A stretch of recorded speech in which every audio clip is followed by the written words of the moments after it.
Ladies and gentlemen, we got another Commander deck tech. It's a Anje Falkenrath this time. This is a pre-con out of Commander 2019. We've gone ahead and teched this bad boy out.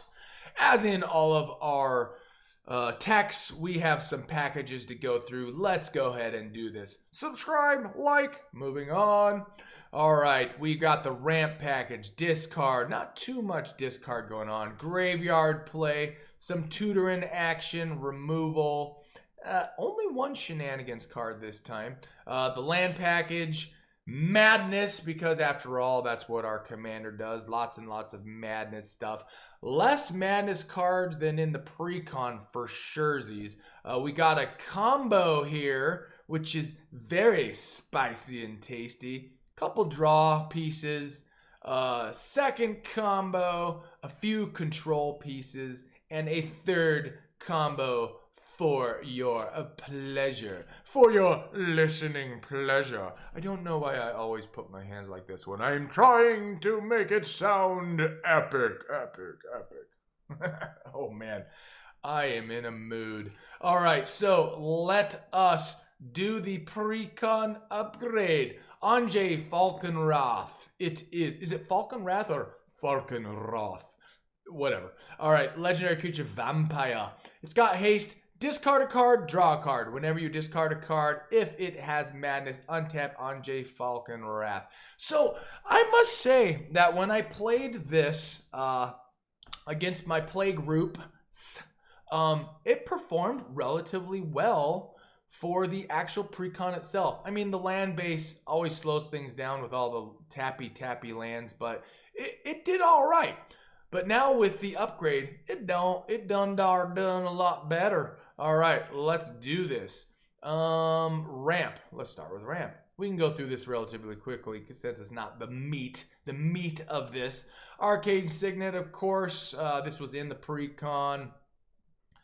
Cabal Ritual, add 3 to your mana pool, or if you have threshold, 7 cards in your graveyard or more, 1, 2, 3, 4, 5 instead. Dark Ritual to pay 1 to get 3. Dockside, drop this, get a treasure token per each artifact and enchantment your opponent's control. That's very tasty, tasty, tasty. Ragavan Nimble Pilfer, I'm a real fan of this card. For 1 drop out on. If you swing and hit your opponent, you get a treasure token, and you exile the top card of that player's library, and you can play it till end of turn. It's also got dash for 2, which means you can go in, and then at the end, you put it back in your hand. So, like that. Gives it a little bit of extra protection from the playfield and spot removal. We got Rakdos Signet, Soul Ring, Solemn Simulacrum. I think this was in the pre-con. Yeah, this was in the pre-con, wasn't it? Yeah, so you play this thing, get a land, it dies, you draw a card. One little shenanigans card, just because I think it's super funny and hilarious. Whenever an opponent draws a card, Underworld Dreams deals 1 damage to that player. I mean, that's funny. Ping them, not yourself. All right, we got a nice little combo here. It's Master of Cruelties with Mogus. I will explain. First strike, Death Touch, Master of Cruelties can only attack alone. Whenever Master of Cruelties attacks a player and isn't blocked, that player's life total becomes 1. Master of Cruelties assigns no combat damage this turn. So if you manage to hit them in the face with Master of Cruelties, they end up with 1 life. Okay, you with me so far? Now, on their upkeep, assuming you have Mogus, God of Slaughter in play, they get pinged for 2. Yes, game over. So unless they have life gain shenanigans before their upkeep, you got them. As long as your devotion to black and red is less than 7, Mogus isn't a creature. At the beginning of each opponent's upkeep, Mogus deals 2 damage to that player unless he or she sacrifices a creature. So they combo up nicely together. Now, yes, in the strictest sense, this isn't a combo per se where you kill them that turn, but you're going to be in real good shape if you can whack them with it and then slaughter them the next turn. I mean, yeah, buddy. We likey. Wheel of Fate. And there's a couple more combos in here. We're just going off of what Archdeck is telling us is the order of things. Wheel of Fate. So this is the cheaper Wheel of Fortune. You suspend for 4. That costs you 2. And then each player discards their hand, then draws 7 cards. Suspend, assuming you know what that is. But if you don't, you put 4 counters on it. Each upkeep, you remove 1, remove 1, remove 1. And then it fires off because you've already paid the suspend cost. And then, of course, we got Wheel of Fortune, which, no, it's not $1,900. What? That's ridiculous. It's still expensive.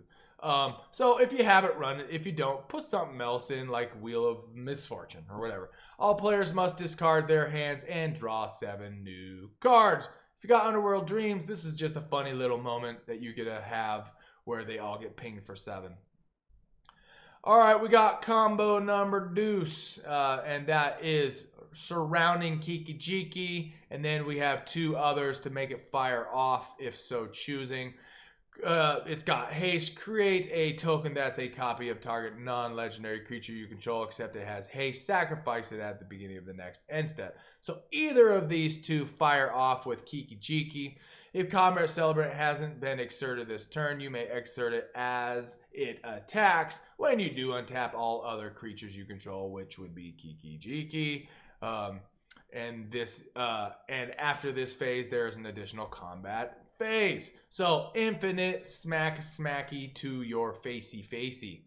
Same thing goes with Zealous Conscript, infinite combo with Kiki Jiki. In just a slightly different iteration, whenever Zealous Conscript enters the battlefield, gain control of target permanent until end of turn. Untap that permanent, it gains haste until end of turn. So you get to go Kiki Jiki on their keysters as well. I mean, yes, this thing is awesome for the combo win, as long as they also don't have some infinite creature creation thing going on your turn.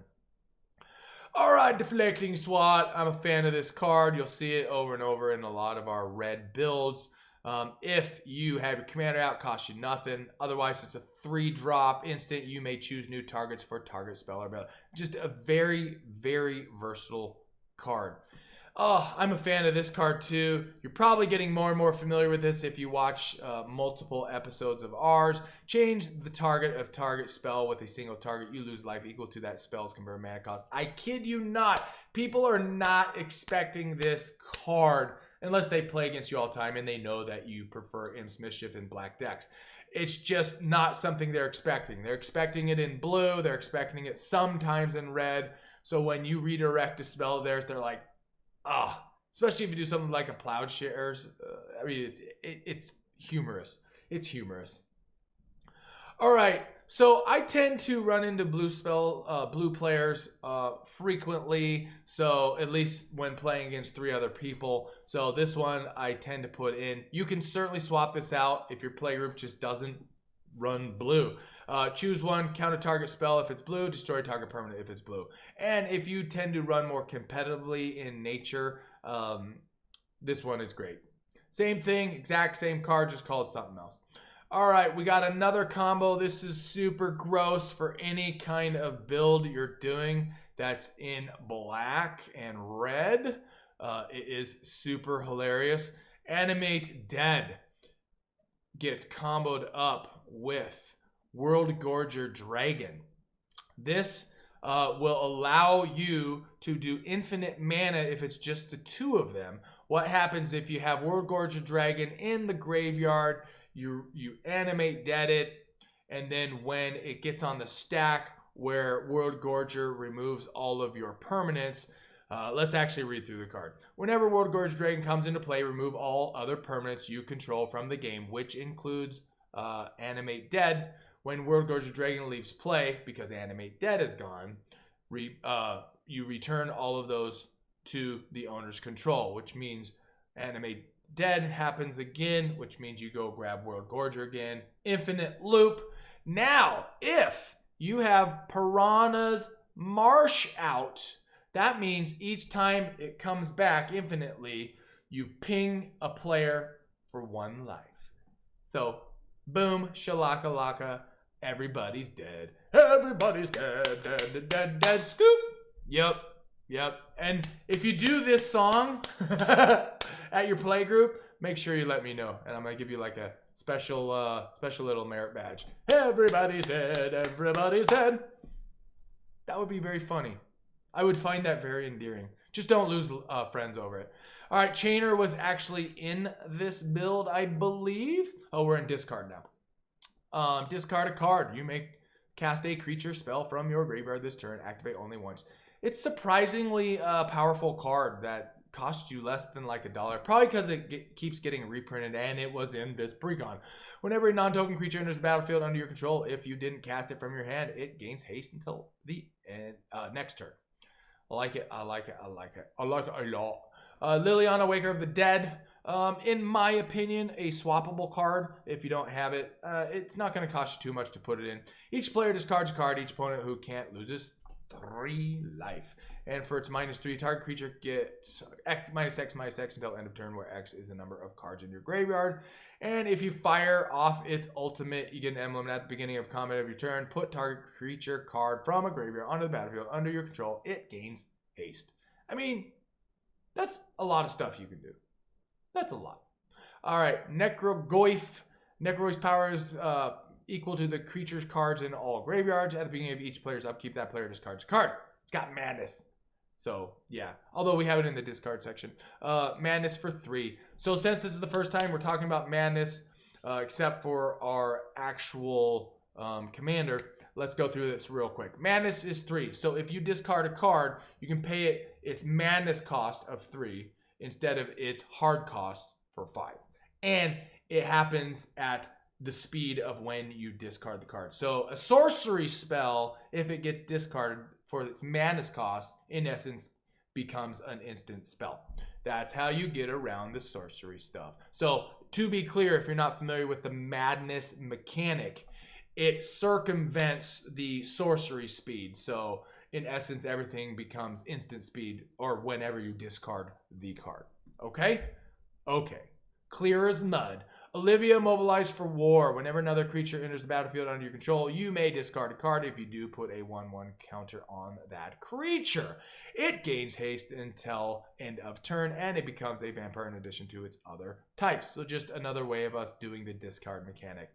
Terrorgrid, God of Fright, is, in my opinion, a must include, a hilarious include in any discard sacrifice mechanic. So just keep this on your radar for that. Whenever an opponent sacrifices a non-token permanent or discards a permanent card, you may put that card from a graveyard onto the battlefield under your control. This does 2 really hilarious things. One, it keeps them from wanting to discard permanents. So then they'll have to discard a land or an instant or sorcery. Or if they have no choice, they're going to give you some kind of tasty vittles that you can then put onto the battlefield. I mean, it's a win-win card. They're not going to want that to be on the playfield for very long. Oh, and just worth mentioning, it is one of those modal flip cards, but in this build, we do not care about what's on the other side of this. Zombie Infestation for 2. Discard 2 cards, create a 2/2 black zombie creature token. I mean, there you go. You get the discard mechanic at your fingertips whenever you need it. All right, we got some removal. We'll blast through this. Destroy target artifact, creature, or planeswalker for 3. Damnation for that reset button. Deadly Rollick, costs you nothing with your commander out. Exile target creature. Feed the Swarm, very nice. Cheapo removal spell. You can destroy a creature or enchantment for 2. I like it. It won't cost you but 50 cents to have in your deck. Overseer of the Damned was actually in the PreCon. Whenever Overseer of the Damned enters the battlefield, you may destroy a target creature. We're good with that. Whenever a non-token creature an opponent controlled dies, create a tap 2/2 black zombie creature token. I mean, I do not like that this costs 7, but it is a 5/5 flying beater on top of its additional cool stuff. So we keep it for sure.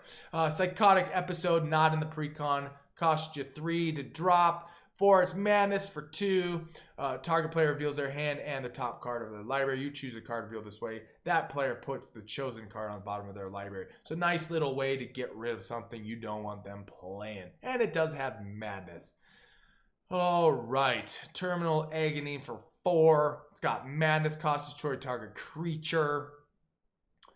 And then Anje's Ravager. Oh, we're in madness now, even though we had a couple that were doing double duty. All right, Anje Ravager attacks each combat if able. Whenever Anje Ravager attacks, discard your hand, then draw 3 cards. And hopefully when you're attacking with this, you're trying to refill your hand anyways. We are in red, so there's a real need for draw. And for its madness cost, you can make this sucker hit the battlefield. Archfiend of Ifnir. I'm assuming that's how you say that. In that voice, too.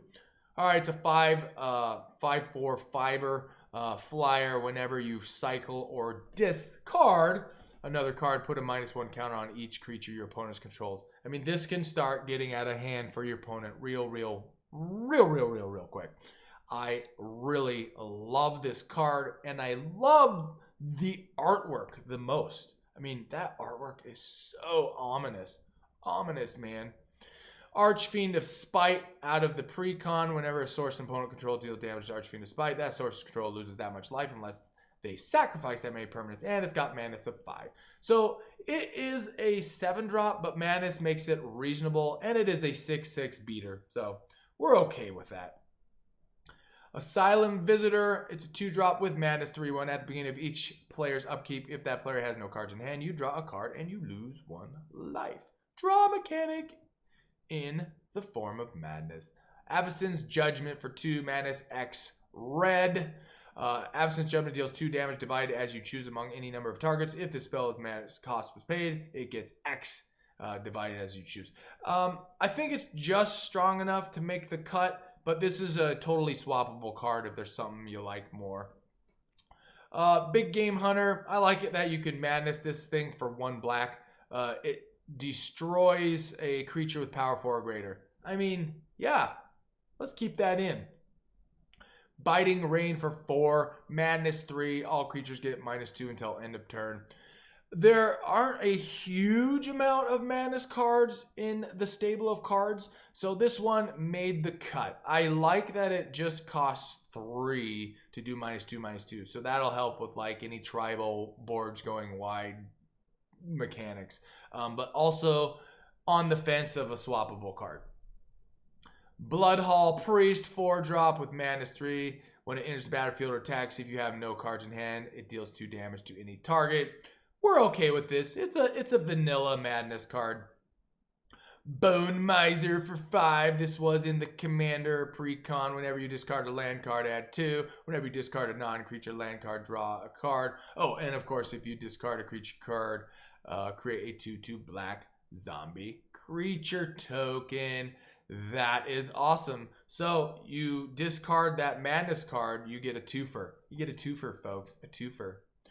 Curse of the Fool's Wisdom. Whenever an enchanted player draws a card, they lose 2 life and you gain 2 life. I mean, yeah, I like that. Drain them for not doing anything.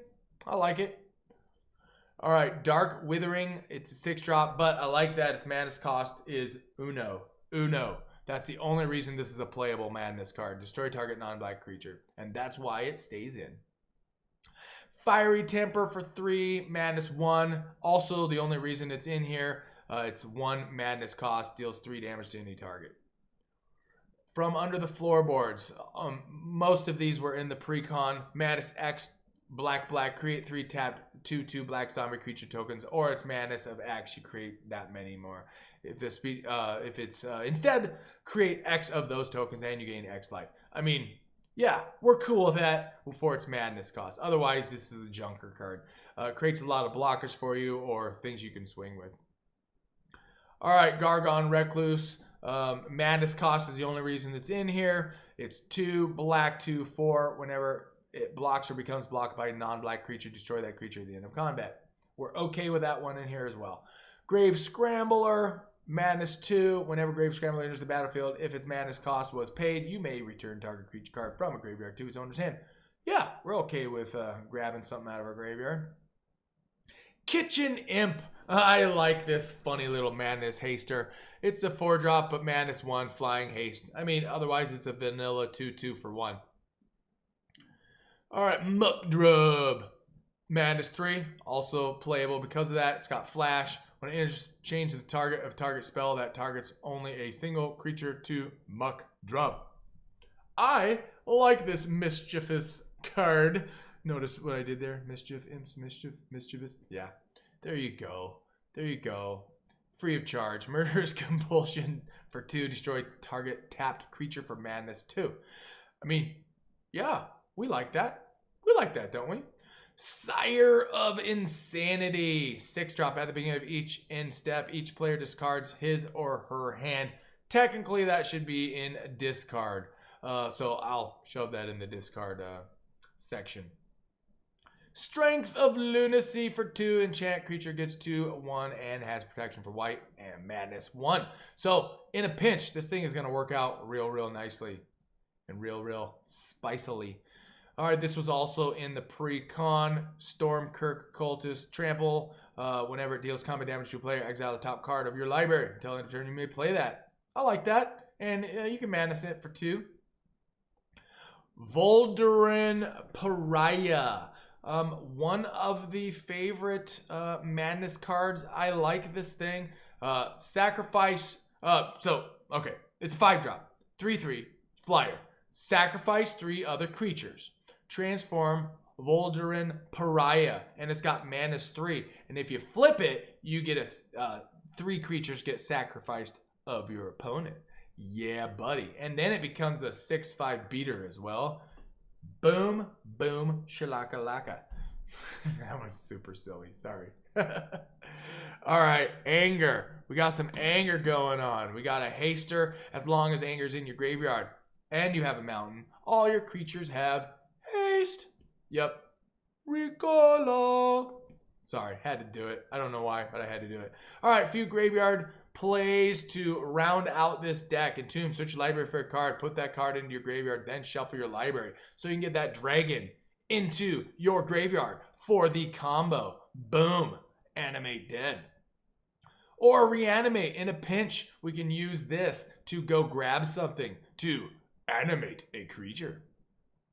All right, Underworld Breach, if we need it in a pinch. Each non-land card in the graveyard has escape at the beginning of the end step. Sacrifice Underworld Breach. So this allows you to combo off if Animate Dead's in your graveyard or whatever else. Just a very versatile card to start working with stuff in your graveyard.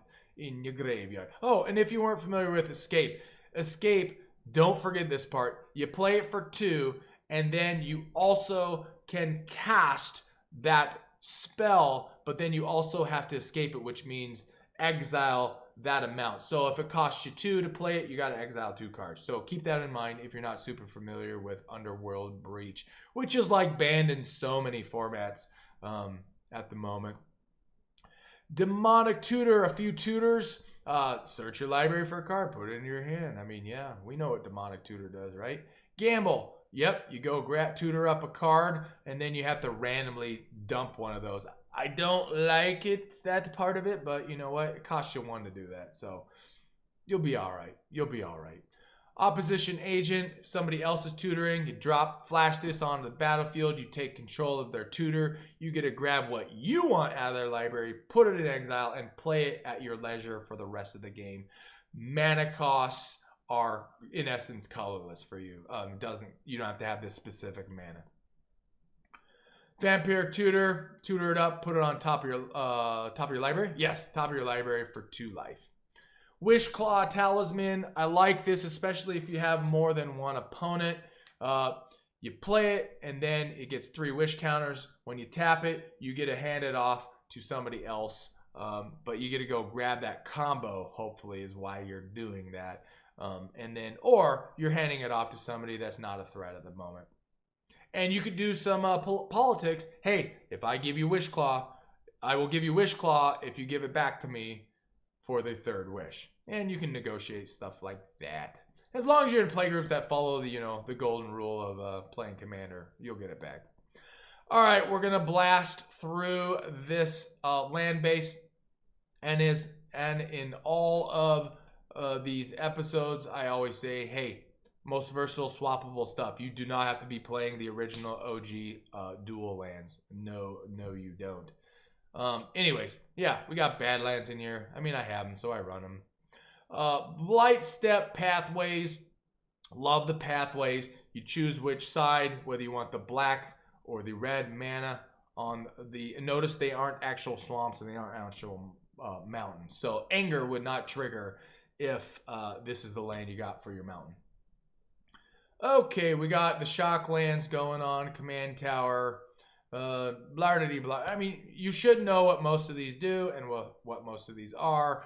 This one, I believe, was in the pre-con. Each player draws a card, then discards a card. This helps with your discard mechanic. We got some mana fixing going on here. If you have 2 or more opponents, this one gives you whatever color you need for 1 life. Mana confluence.